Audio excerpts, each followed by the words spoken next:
Hello friends, எல்லாருக்கும் வணக்கம். இது சில்லி பரோட்டா, அப்புறம் இது மசால் தோசை. இது 3 எங்கள் வீட்டுக்கார் கடையில் தான் வாங்கிட்டு வந்தார். நான் சொல்லவே இல்லை, சர்ப்ரைஸாக வாங்கிட்டு வந்தார். சொல்லி வாங்குறத விட சொல்லாமல் வாங்குறதுல ஒரு சந்தோஷம். பாருங்க, சில்லி பரோட்டா இதெல்லாம் விலை அதிகம். சில்லி பரோட்டாலாம் நல்லா டேஸ்ட்டாக தான் இருக்கும்.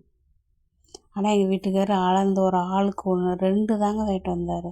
ஒரு ஆளுக்கு அரை பரோட்டா தான். ஏன் அப்படின்னா, பரோட்டா நிறைய சாப்பிடக்கூடாது. எங்கள் வீட்டுக்கார் ரொம்ப கண்டிஷன் பண்ணுவார்.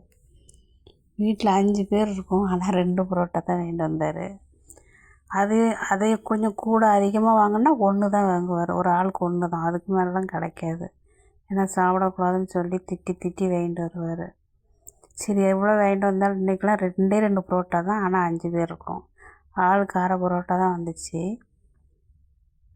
எனக்கு இந்த வயிறு எரிச்சல், அல்சர் ப்ராப்ளம் இருக்கிறதுனால நான் எதுவுமே அவ்வளோவா சாப்பிட மாட்டேன்.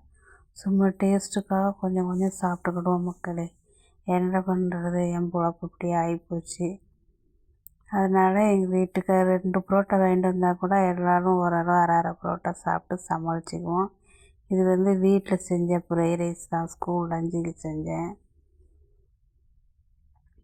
சும்மா தக்காளி வெங்காயம் வதக்கி, தக்காளி போடல, சும்மா நார்மலாக பன்னீர் போட்டிருக்குறாங்க. இதில் பன்னீர் ஃப்ரைட் ரைஸ். இது சும்மா நார்மலாக முட்டை ரைஸ் செய்கிற மாதிரி செஞ்சு பன்னீர் போட்டாச்சு, அவ்வளோதான்.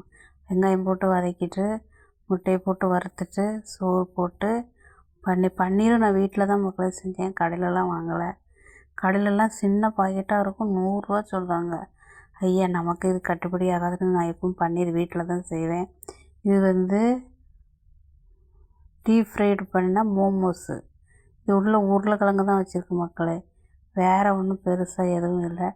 நான் சீஸ் எதுவும் இருக்கும்னு நினச்சேன், சீஸ்லாம் இல்லை, வெறும் உருளைக்கிழங்கு மசாலா தான். அப்படி போட்டு மோமோஸ், டீப் ஃப்ரைடு மோமோஸ் தான் என் பிள்ளைங்க தான் சொன்னாங்க. அப்புறம் டெய்லி நைட்டு இந்த வடை எங்கள் வீட்டுக்கார் வாங்கிட்டு வருவார். சின்ன வடையாக இருக்கும், எண்ணெய் அர்த்தத்தில் வாங்குவதில் அடிக்கடி வாங்கிட்டு வருவார்.